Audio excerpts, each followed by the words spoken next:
The Lord be with you. And with your spirit. A reading from the Holy Gospel according to St. John. Glory to you, O Lord.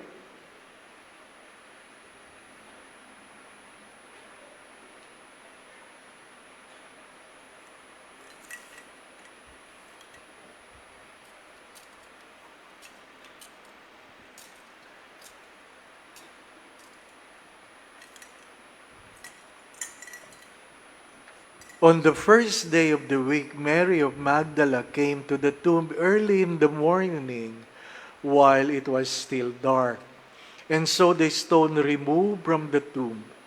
So she ran and went to Simon Peter and to the other disciple whom Jesus loved, and told them, "They have taken the Lord from the tomb, and we do not know where they put him." So Peter and the other disciple went out and came to the tomb.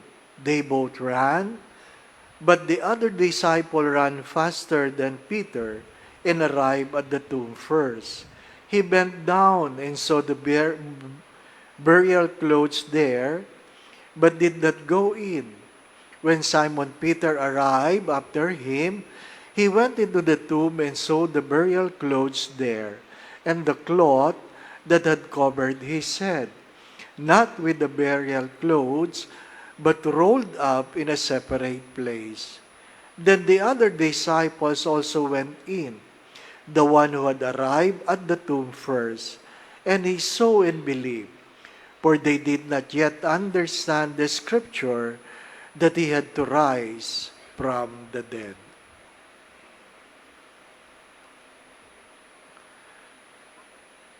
Brothers and sisters, the Gospel of the Lord. Praise to you, Lord Jesus Christ.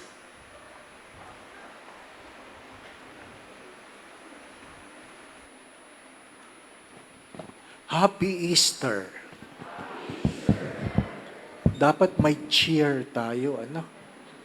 Pag sinabing Christ is risen, ang sagot ninyo ay, He is risen indeed. Ano pa? He is risen indeed.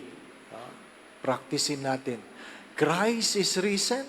He is risen indeed. Hindi ka paniwala. Ano? Ayusin nyo. Ano pa? Christ is risen. He is risen indeed. Gutom na kayo. Ano pa? Ha? Hindi ka paniwala. Why I'm asking you to do this? Because can you imagine how people felt knowing that Christ has risen from the dead? Can you imagine? Imagine how they have felt realizing that Christ has risen from the dead. Especially those who said, "Crucify Him." Put your feet on their shoes. How would you feel after mocking Jesus, after hitting Him, after spitting on Him, after shouting, "Crucify Him," now He has risen from the dead? I hope you know how it feels. Kanina, meron pong isang babae, sabi niya, "Father, pagdasal mo naman ako." Sabi ko, bakit? Nakakakita na ako ng mga santo. Parang sinusundo ako. Sabi ko, sumama ka. Di ba? Sabi niya, ayaw ko pa. Di ba, ano? Ayaw ko pa. Ha? Nung ako ay na-stroke, sabi kagad ng mga pari, "Feeling mo ba mamamatay ka na?" Sabi ko, wala naman ako nakita kamag-anak na sumusundo, di ba, no? Kasi pag mamamatay na daw, makikita mo na daw yung mga kamag-anak mo sinusundo ka, di ba, no? Di ba maganda yung santo ang sumusundo, di ba, no? Mahirap yun. Nakaitim, may hawak na karet, di ba, no? Sumama ka na, ha? You do not know. You do not know, by the way. A friend of mine called my attention because I said, there was no mass in Abu Dhabi. I was corrected. Sabi niya, Father, may misa kami sa Abu Dhabi. Walang misa sa Dubai. Ano po? The churches in Dubai now is closed. So yung mga nakikinig sa atin sa Abu Dhabi, Katolikong Pinoy, may misa kayo. Magsimba kayo. Ano po? Ha? Ang walang misa ay sa Dubai. Ano po? Can you imagine? Easter, walang misa. Pinasara ang simbahan. That's why some people from Dubai has to travel to Abu Dhabi. May misa po sa Abu Dhabi. Ano po? Sabi po ni Brother Romel.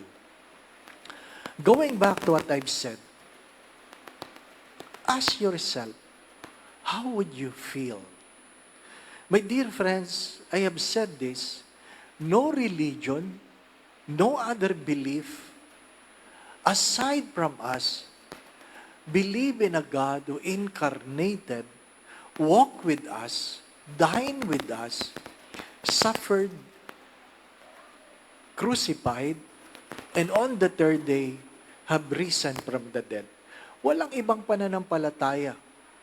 Maliban sa atin, na meron tayong Diyos na sinasamba, nagkatawang tao, nakipamuhay sa lahat, nagbata ng hirap, nabayubay sa krus, namatay at muling nabuhay.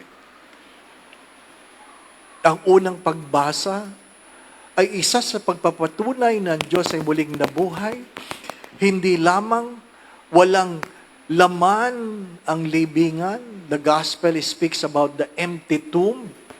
Not only about the empty tomb, but because Jesus dined with them. Ha? Hindi lang siyang nabalitaan, hindi lang nakitang walang laman ng libingan, kundi nakikain siya. Nakikain siya. So, hindi siya multo. Ano po? Walang multong nakikikain. Ano po? Pag kayo ay nawalan ng sinaing sa bahay, ano po? Ha? Hindi si Jesus yun. Ano po? Magnanakaw yun. Ano po? Ha? Kasi uso na naman ang nakawan ng sinaing sa probinsya. Uso na naman. Nag-text yung kaibigan ko, Father, nakawan na naman na sinaing. Alam niyo ba yung sinaing? Hoy! Hindi pala alam yung sinaing. Kanin! Lutong kanin. Ano po? Alam niyo lang kasi, rice cooker. Ano po? Ha? Pag kayo ay walang gas, wala kayong electric stove, ano po? Wala kayong rice cooker, ay magtsatsaga kayo sa uling, sa apoy. Ano po? Yung mga mayayaman, hindi nila naranasan ito, na pag kayo ay magluluto ng kanin, ha? Sa mga kaldero, ano po? Mag-aapoy pa yung ganyan. Hihip. Ano po? Bago ako kumain, maitim na yung kulangan mo dito. Ano po? Ha? Ganun talaga. Ha? Mahirap ang buhay. Hindi po ba? Ano? Hindi yan naranasan ng marami. Yung iba, kain lang ng kain. Sandok lang ng sandok. Pero, kaya napatunayan na si Jesus ay muling nabuhay, hindi lang siya nagpakita. Hindi lang siya nahawakan, nakisalo siya. Can you imagine? Nakisalo siya. Kaya, yung mga sumigaw na ipako siya sa krus, sila ngayon ang nagtatago. Sila ngayon ang natatakot. At sabi ko nga kagabi, nahukay ang libingan ni Caiaphas, the high priest. Ano po? Bakit alam nilang si Caiaphas yun? Mayroong inscription na ang nakalibing doon ay si Caiaphas. Of course, wala na ang labi ni Caiaphas. Pero merong dalawang pako. Merong dalawang pako. Bakit may dalawang pako?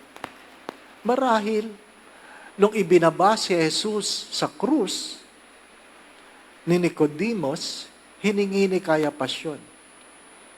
Bago pa ang muling pagkabuhay, naramdaman na niya ang kanyang pagkakamali. Kaya kung gusto niyong makita ang isa sa pako, pumunta kayo sa Roma, sa simbahan ng Santa Croce. Makikita niyo doon yung isang pako. Mahaba. Ano po? Mangingilabot ka. Kailangan bang ipako ang Diyos sa ganyang uri ng pako? Mga minamahal na mga kapatid, ano sinasabi sa kaluwang pagbasa? Because Christ has risen, it entails what? A change of life. Merong dapat pagbabagong buhay. Sapagkat hindi ka mananatili sa pamumuhay mo ngayon kung alam mong pagdating ng araw, ang iyong ipinako ang maghuhusga sa iyo. Imagine yourself, someday you will be judged. How will you be judged? How will you be judged? There is nothing hidden before God. We can never lie before God. No friends can defend you before God. No lawyer can defend you before God. Nor your money has nothing to do. My dear friends, whether you serve in the church, all of us will be judged before God. The resurrection reminds us that death do not have the final say. That life doesn't end in death anymore. Life simply changes from mortal to immortal. The death and resurrection of Christ confirm what He has said before and after the resurrection. Life will not end in death. There will be judgment. That's why we are being invited to change our lives. Whether you like it or not, we are a product of our own choices. And if you want something new in your life, you cannot continue doing your old ways. Because if you keep doing what you have been doing, you will only get what you have been getting. Listen to that. If you keep doing what you are doing, you can only get what you have been getting. That's why the saying goes, if you want something new in your life, you must do something you have not done before. Our goal is to make ourselves better today than yesterday, not to compare ourselves with others. It is not our responsibility to change other people. We can tell them the wrongs, but it is not our obligation to judge them, nor to change them. Parents cannot change their children. They can only correct them. Siblings cannot change each other. They can only remind them. The more, children cannot change their parents. No one has the power to change anybody. Because even Judas walked with Jesus. Jesus was unable to change the heart of Judas. Take note of that. Even Jesus walked with Judas. Jesus was unable to change the heart of Judas. Because change is a personal choice. My dear friends, my brothers and sisters, your future will not depend on how you imagine it. Hello? Your future will never happen on how you imagine it. It is what you do with your life today. Kahit anong ganda ng iyong pangarap, kung wala kang gagawin, wala kang magandang bukas. Mga minamahal na mga kapatid, alam ko, malungkot tayo, masama ang loob natin dahil sa korap. Huwag kayong mag-alala. Matatapos din yun. Matatapos din yun. Ano po? Walang korap sa langit. Walang flood control sa langit. Sapagkat walang baha sa langit. Ang baha nasa ilalim. Di po ba, no? Ha?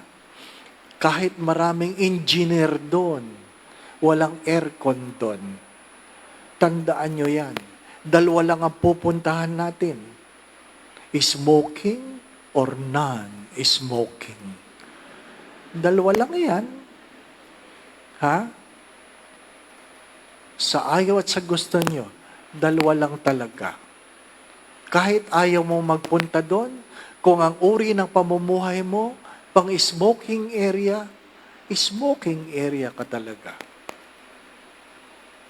Father, bakit yung magnanakaw? Sinama ng Diyos sa langit. Di ba, ano? Hindi pa huli ang lahat. Dapat. Huwag mong antaying mamatay ka. Siguro para habang naghihingalo ka, sabihin mo, Lord, alalahanin mo ko. Di ba, ano? Pero kailangan mong mamatay. Ha? Ikalawa, kailangan nakapako ka. Ha? Hello? Bakit yung magnanakaw? Tinangkap ng Diyos? Naghihingalo na yun. Ikalawa, nakapako yun. Ano pa? So kung gusto nyong ganun ang drama ninyo, habang kayo naghihingalo, magpapako kayo. Ano po? Ha? Yung mga lay minister, magbo-volunteer yan. Magpatawag lang kayo sa Greenbelt. Greenbelt, kailangan ko po na tagapako habang naghihingalo. Ano po? Ha? I'm sure happy ang mga yan. Lalong-lalo na kilala ka nila. Hindi ako nagbibiro. Hindi ako nagbibiro. Because Christ has risen, life will not end in death. Life will simply change from mortal to immortal. Amen. Again, my brothers and sisters, death does not have the final say. Because of the resurrection, life doesn't end in death. It simply changes from mortal to immortal. And because Christ has risen from the dead, then we all know that at the end of our lives, we will be made accountable before God. The Lord be with you. And with your spirit. Bow your heads and pray for God's blessing. May Almighty God bless you through today's Easter solemnity, and in His compassion defend you from every assault of sin. Amen. And may He who restores you to eternal life in the resurrection of His only begotten Son endow you with the prize of immortality. Amen. Now that the days of the Lord's passion have drawn to a close, may you who celebrate the gladness of the Paschal feast come with Christ's help and exulting in spirit to those feasts that are celebrated in eternal joy. Amen. And may Almighty God bless you and your family, the Father, and the Son, and the Holy Spirit. We have celebrated the Eucharist. We go now in peace to love and serve the Lord. Alleluia, alleluia. Thanks be to God. Alleluia, alleluia. Christ is risen. He is risen indeed. Christ is risen. He is risen indeed. Christ is risen. He is risen indeed. Alleluia. Hallelujah.